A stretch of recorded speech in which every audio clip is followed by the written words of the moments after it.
Paz e bem, sou Paulo da Costa Paiva, o idealizador da mídia digital Partilha Franciscana, leigo, professo na Ordem Franciscana Secular. Hoje vamos dar continuidade a histórias de santos, beatos, veneráveis e servos de Deus da Ordem Franciscana Secular.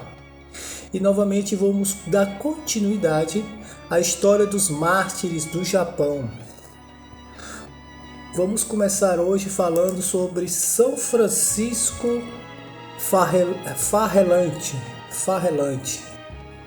São Francisco Farrelante, mártir japonês da Terceira Ordem.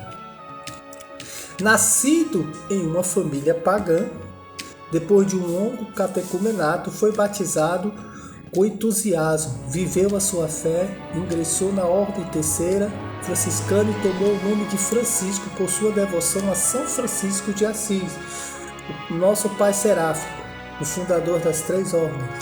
Ele ajudou os missionários na pregação do Evangelho, como na catequese e na preparação para o batismo dos neófitos, assistência e cuidado dos doentes em hospitais que haviam sido erguidos ao lado do convento de Meako, Osaka e Nagasaki, em escolas onde se acolhiam muitas crianças cristãs e pagãs, as quais recebiam uma educação sólida.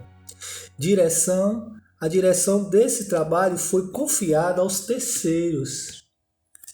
Aí você vê a importância social que a Ordem Terceira, junto com os frades, principalmente a Ordem Terceira que ficou responsável por esse trabalho caritativo, junto à sociedade, né? A gente vê a importância, o resgate, a dignidade, principalmente dos mais vulneráveis, as crianças, né? Os enfermos e as mulheres. O outro é São Pedro Sukeiro. São Pedro Sukeiro, mártir japonês da Terceira Ordem. Pedro Sukeiro havia se tornado cristão e franciscano secular em Meako, com os missionários franciscanos, aos quais tinha prestado toda a colaboração na qualidade de catequista para a instrução e formação dos neófitos, na assistência aos enfermos, nos hospitais da missão e na educação dos meninos das diversas escolas.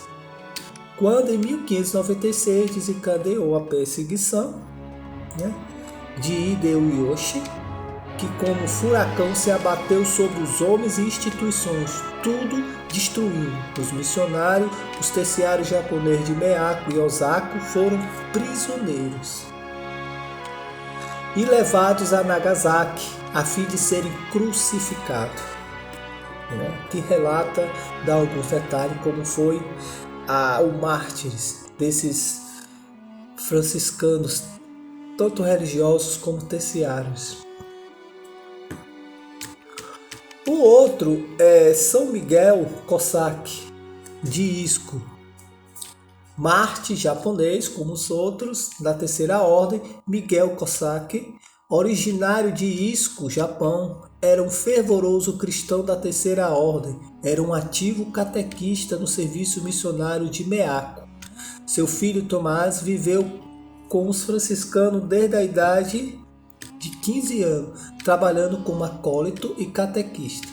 Na perseguição religiosa, Miguel com seu filho Tomás, franciscanos e outros terciários foram presos e condenados à crucificação.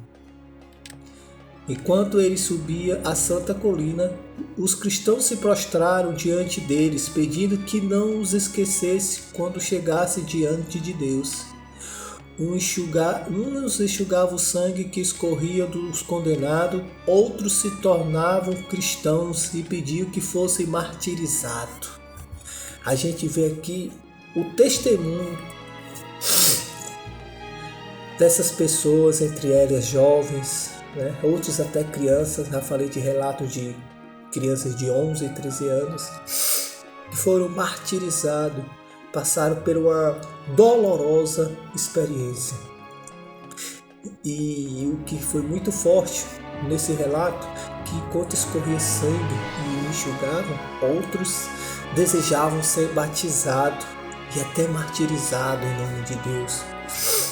Até que bom a fé realmente move montanhas, né? Supera todos os medos, supera todas as incertezas e dúvidas, né?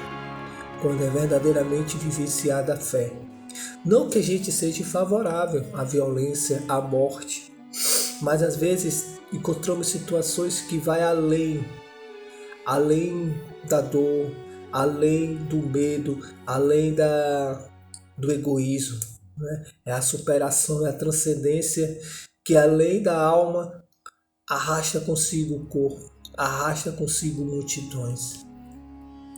E o outro santo que eu vou falar é São Luís Ibaraki, também mártir, japonês, terceiro franciscano, Luís Ibaraki, menino de 11 anos, é como a obra mestra da pedagogia da escola de São Pedro Batista e de seus co-irmãos.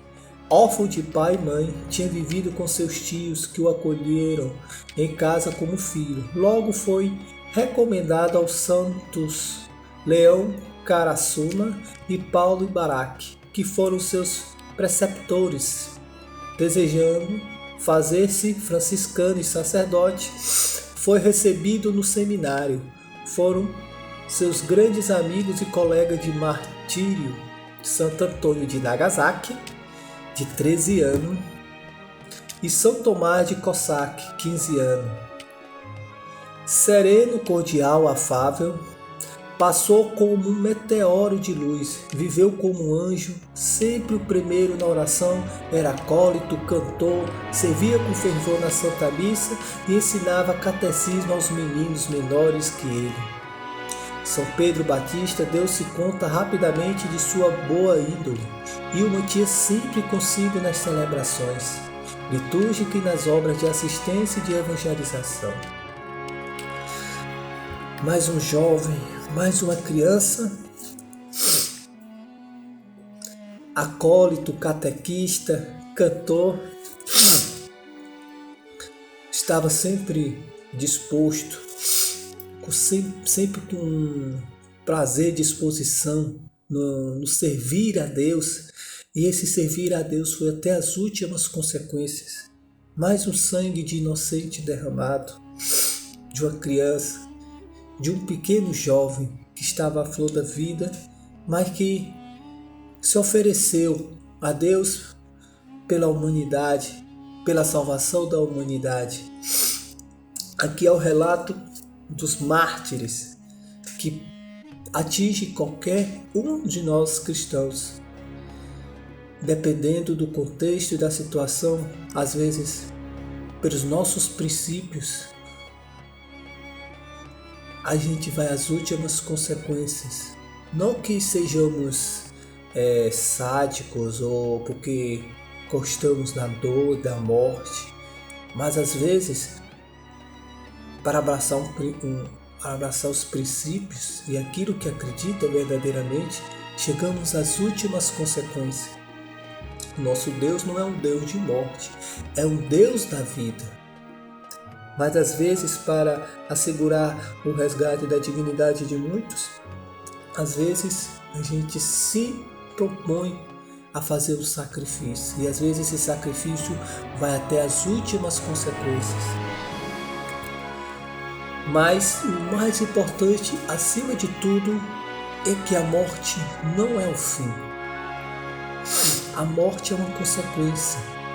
É algo que toda a humanidade no nosso corpo animal está fadado. É a única certeza absoluta que temos ao nascer, é que um dia iremos morrer. Mas o importante é aprender com tudo isso, que a morte não é o fim. A morte é um caminho para a eternidade. Mas esse caminho para a eternidade é consequência do que a gente vivemos aqui, do que a gente está vivendo aqui. O que a gente planta irá colher. mas não como uma troca, mas como consequência. Amar de forma incondicional, sem querer nada em troca, até a própria salvação, é uma consequência. Amar acima de tudo. Paz e bem. São Francisco, rogai por nós.